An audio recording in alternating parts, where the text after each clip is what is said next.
What's up, everybody? It's that time of the year. Well, it's been that time of the year for a while, but it's ramping up really, right? Free agency, the draft, it's all coming in. And somebody I checked in with just to see, what might happen when free agency started in February. And now I want to bring him back a couple months later to see how everything has just dramatically changed almost, or how much this team has done in both free agency and what they look to do in the draft. You guys know who it is. It's Jake Burns. Jake, how you doing today, man? I'm good, Quincy, man. Thanks for having me. Yeah, no problem, no problem. So speaking of free agency, let's just try to go over it for a little bit. The Browns kind of went into free agency with a couple of goals in mind. I know the fan base wanted them to kind of take care of the back end secondary, and also with the opposite side there with Myles Garrett, since Olivier Vernon would be coming up. Talk a little bit about John Johnson III and what does he bring to this defense as a somebody you would hope to be a top flight safety in this league. Yeah, I mean, versatility is the key word with him. And I think you try to talk about that with a lot of guys, but you really, really find it with John because he's proven that he can do it at the NFL level. He's played deep half safety. He's played down in the box. He's played roll down hook zone safety where he's kind of playing a run fit. Maybe he's playing D-gap run fit and he slides down into the box. And he is not afraid to come up and hit you at the line of scrimmage. He's proven to be a very sure tackler in space, but also a guy who can be like a pseudo linebacker and come downhill and make plays. It's interesting, when John started his career, the Rams with like Corey Littleton had a little bit more linebacker depth as it weeded out. And the best thing to do is listen to the Chargers' new head coach, I think it's Brandon Staley, who was the defensive coordinator for the Rams, talk about John and how their linebacker situation was really poor last year. So if the situation at linebacker meant that they played more safeties as often as possible, and that included like Corey Fuller from Ohio State, the late guy for them. But John was like their middle linebacker type. He was the green dot guy. He was the communicator from the sideline to the players on the field. He was on the field every single snap. And traditionally, like for the Browns, that was B.J. Goodson. It's been Joe Schobert over the years. It's traditionally a Mike linebacker, but he took on that role because he's on the field in all personnel group settings, and it allowed them to be more flexible with how they rotated defensive secondary players and linebackers to fit sort of what teams were doing. But yeah, I mean, a guy who can do, like I said, everything. He's played deep half. He's played a little bit of deep center field, free safety and man free or cover three situations. Doesn't do it a ton. He's not the greatest twitch athlete in the world in terms of being able to flip his hips and run with the elite athletes in the NFL, but he can still play in space very effectively. It's not a problem for him, but there are some times where you can see that become a little bit of a hindrance. He can walk down and play man-to-man on tight ends. Over his career, has played George Kittle very well in space, which, as you know, is a tough challenge for anybody to do. He's made some great plays against him, and ball skills at the point of attack when the football arrives. Some ridiculous circus interceptions he's made through his first 4 years in the league. So what you're getting is a complete player that can play anywhere, depending on what you want to do that week, depending on what you need to defend the most, whatever part of the field that is. And a first-class person, from everything I gather, a first-class leader, and a young player still, man, who's really excited to contribute to Cleveland. So I think they hit a home run with that. Yeah, I think it's a tremendous signing as well, especially given at his age. He's only 26, coming off of his first contract. And it's interesting, right? In Cleveland, like I remember back in the Mangini days, you would always get guys who are at what they like to call a subprime contract tier, where it's like their fourth team or their fifth team in 3 years or something like that. And now this year, the Browns, recently, really, the Browns have been able to pick up guys who are at that, first contract after they leave their original team, which is where you really want to attack and get a young player. So speaking of all the changes they made to the defense, I think one of the things that Andrew Berry has added to this defense more than anything is versatility. I think he brought in a ton of very versatile players on this defense. You look at Clowney has legitimately played like 3 different spots on the field at times, especially like when he was in Houston in that 3-4. And then you talk about the versatility that John Johnson brings in, what you would hope you would get from a returning Grant Delpit, even though we have to see what happens with him. And even Troy Hill's a little versatile as far as he can play nickel and he can play a little bit outside too.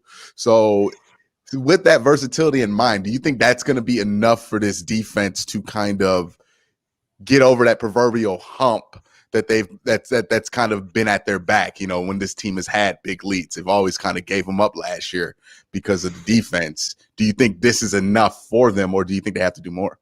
It's a good question. They certainly are trying to do what you just said and bring in as many versatile pieces as possible. I think what you have to do, Quincy, is a good question, one that I faced the entire offseason because so many people have asked, what do you target? Do you target guys up front who can rush the passer? Do you target guys who can play coverage? And when I looked at the status quo, and I'm sure if we go back and rewatch our episode from before, we probably talked about a little bit of that I thought that the defensive line was in a place that it could be okay, but the secondary was an absolute shambles. So what they did, in my opinion, was go out and spend their premium dollars in the secondary. And I think they're going to continue to spend premium picks in the secondary because what you have is this. If you have one elite set of players in one phase of defense, but your other section of that is in the basement. So meaning if your coverage is absolutely terrible, but your guys up front are pretty good getting after the quarterback, it's still going to be a problem because your guys up front are not going to be able to get home quick enough because teams are just going to throw the ball quickly. That's what happened to the Browns. So the basement of their defense was a secondary, and it was so bad, so untrustworthy that Joe Woods couldn't do any of the things that he wanted to do. And what it forces your up front guys to do is feel helpless. Every time you go off the ball and you get 3 steps into a pass rush and the ball's out, that's a problem. You just get tired of doing it over and over again because coverage is so soft because your coordinator doesn't trust your guys to get up and play coverage. There's none of that. If you go back and watch maybe Baltimore, how the Chiefs played the Browns in the playoffs, they get up in your face, man, and make it difficult to run routes. That's what the Browns ultimately want to do. They still have some things to do to get there, but if your secondary is so bad that you can't help your pass rush up front get a couple extra seconds to get home, it doesn't matter how good they are. So what they went into this process saying is, okay, we need to get our secondary up to an adequate level, good enough level. And that's what they're trying to do so that they can do some different things that confuse quarterbacks that then allow what they did up front or already have between Miles, between going out and getting Tack, between getting Jadeveon who can go do different things, Malik Jackson, Andrew Billings coming back.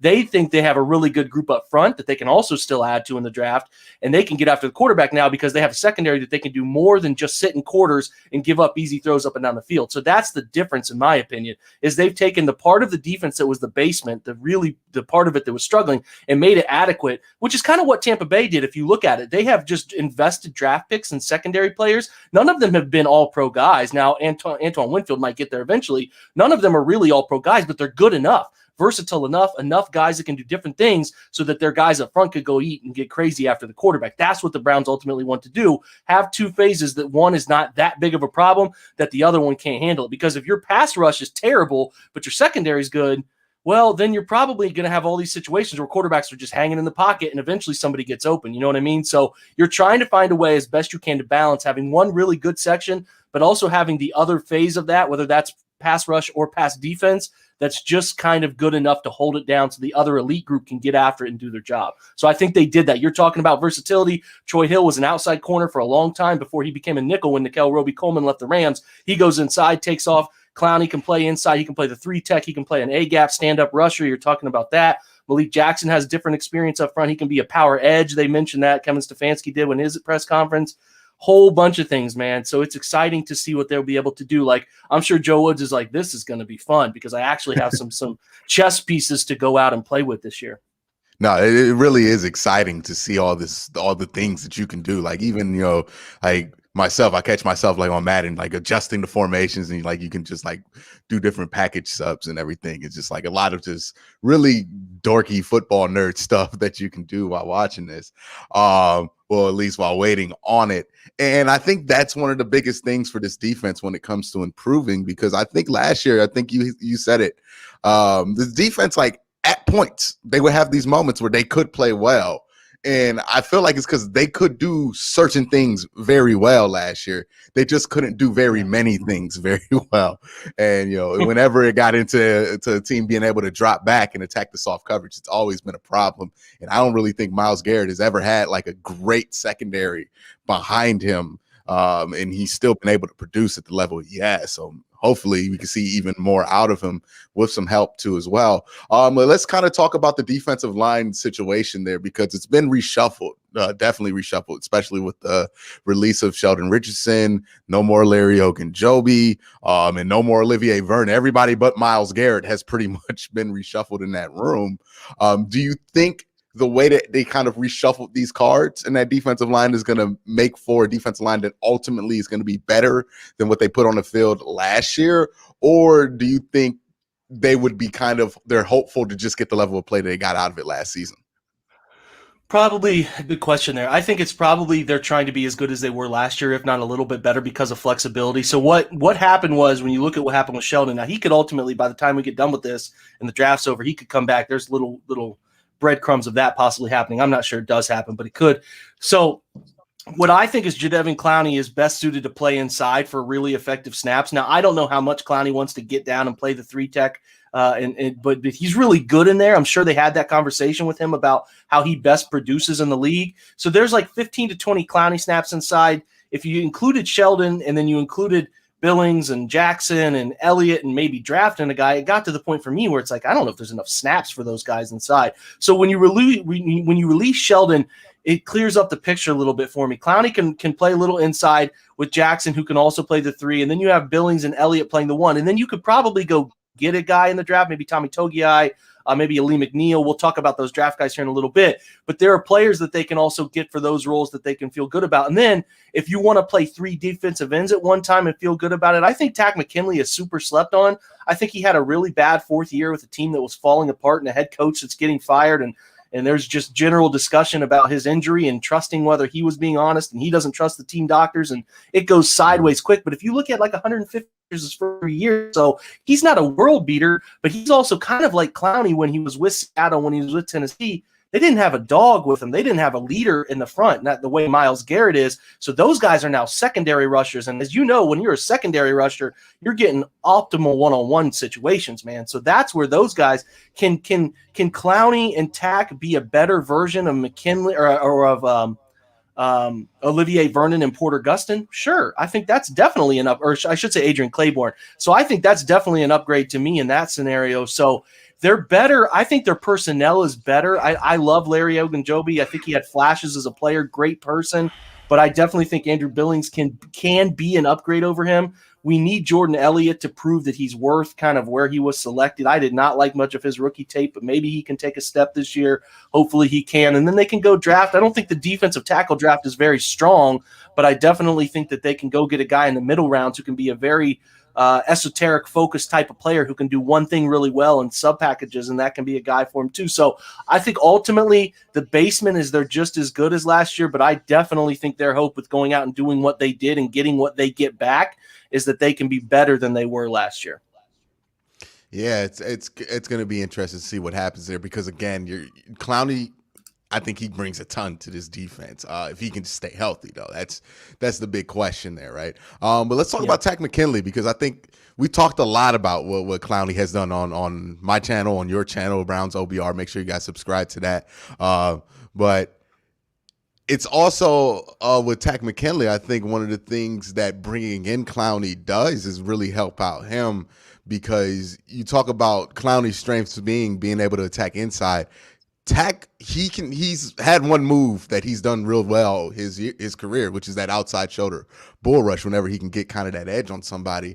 And I think what the Browns could do to really help Takk out, put him in a good position to succeed, is to do something with, like, hey, you can have Clowney inside shoulder this tackle, have Takk outside there, and then that way that will give Takk an edge if that tackle's going to probably cheat towards there, or they're going to put a tight end there. If they put a tight end on the opposite side of Myles Garrett, you're happy with that. But what other kind of combinations do you see with the versatility that he could use to kind of put specific players that might not have had great years individually yet in the positions they need to do what they do best, right? It's kind of like what the Patriots do all the time, right? They just put guys who can do one or two things well in the position to do those things well. Are the Browns looking to do that, and who are guys you think the Browns can do similar things like that with? Well, I think you're spot on about Clowney and lining on the same side as Takk. I think that's something that's going to be interesting. What I'm fascinated most with is if you take – I don't know if they're going to draft. I would imagine they draft an edge in 26 or 59, one of the two. If you put Takk on the outside guy and then the other drafted edge player, and then you put Myles and Clowney inside, I don't know how teams stop that. If you shuffle that and put those two freak of natures inside against guards who are inadequate speed strength guys in the NFL to handle them. The thing that's beautiful is week to week, Quincy, is you could say, okay, we're playing Pittsburgh this week, 2 terrible tackles for the most part, or a rookie at tackle, and we feel like we can just eat them up at tackle. Boom, we're going to play Clowney out here. We're going to play Miles out here. We're going to let them feast outside. Next week, we go play team with 2 pretty strong tackles in Baltimore, for example. Say they keep Orlando Brown, they don't trade him, and they get back their his name's escaping me at this point. Notre Dame, Staley. They get Staley back, and we're like, okay, but they got terrible guard play this year, and they like to move their guards around. All right, we're going to put the big dogs inside, and we're going to let them feast against these 2 terrible guards. So it's like week to week, man, a ton of flexibility, and especially if they draft like a Peyton Turner or somebody like that out of Houston, and they can play all 4 of those DN guys at the same time, that could be crazy to me. Could be a lethal package for anybody. But then I don't think people understand how good Andrew Billings is. I'm going to reshare the film room I put out on him. I think he's a really powerful shade. He can be a nice player inside. And if they want to go almost like in their dime packages with a stand-up edge like Miles and put Malik Jackson on the 4-eye on the inside eye of the tackle and let him feast as a strong, what they call power end, that could be really tough for teams to handle too, because like Miles has proven he can drop into space a little bit when they need him to and be comfortable playing out there. So they just have so much flexibility now. They got a bunch of guys that can have really defined roles. And like you said, granted, everybody stays healthy. There's just the sky's the limit for this group. And we're not just talking about it from like an excited fan perspective. It's real players. These guys have proven to be real players the other places they have been. And if they get the right picks in the draft, which I feel really good about where they're located, this could cap off what could be a really good pass rush group. Yeah. Speaking of injuries, I want to kind of talk about 2 guys on this team that are wild cards because of the injury history, right? Grant Delpit coming off an Achilles, 2nd-round pick last year, and Greedy Williams, 2nd-round pick from a couple of years ago, has had a long injury history as long as he's been with the team. They're both like very similar and interesting because they're guys who both were supposed to be 1st-round picks. Most people thought of them as the most talented player in, their position groups the year they came out. They just fell to the 2nd round, and then, injuries kind of have slowed the start to their NFL careers. Now they're in a situation where the Browns would like to get something out of Grant Delpit, would like to get something out of Greedy Williams. I don't know if they're going to be wholly dependent on those guys. What do you see the Browns looking to do with those 2 as far as trying to work them into this defense and especially like with Greedy's future right now? What do you think that's going to be like? A great question again, because these guys are people that I think are folks are just like, well, they got Greedy and they got Grant and they're going to be fine.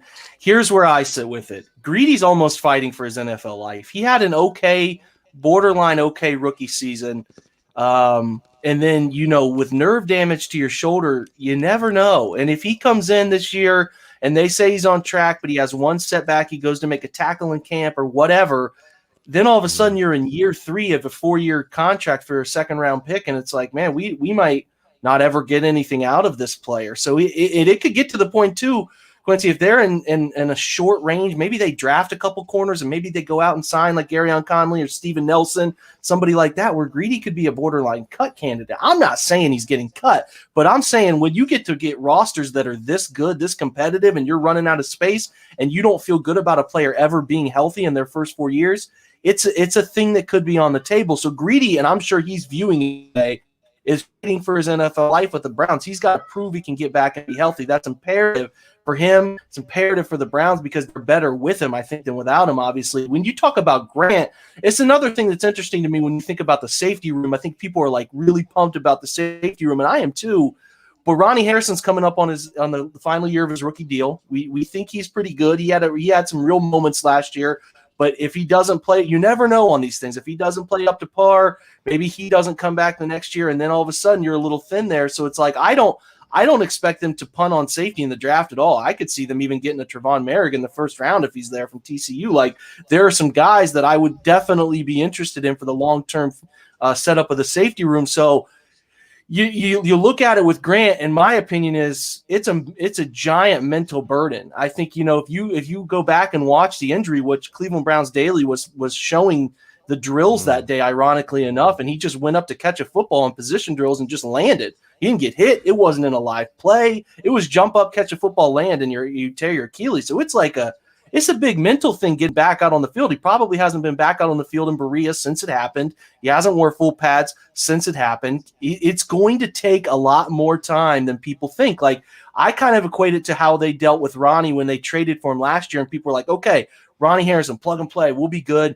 He didn't really play until week 6. He had to learn the system. He had to get a feel for what they wanted him to do. So I kind of view they're going to baby Grant along. I think Grant can be a really good player. I think he's going to be an okay to good player in the NFL.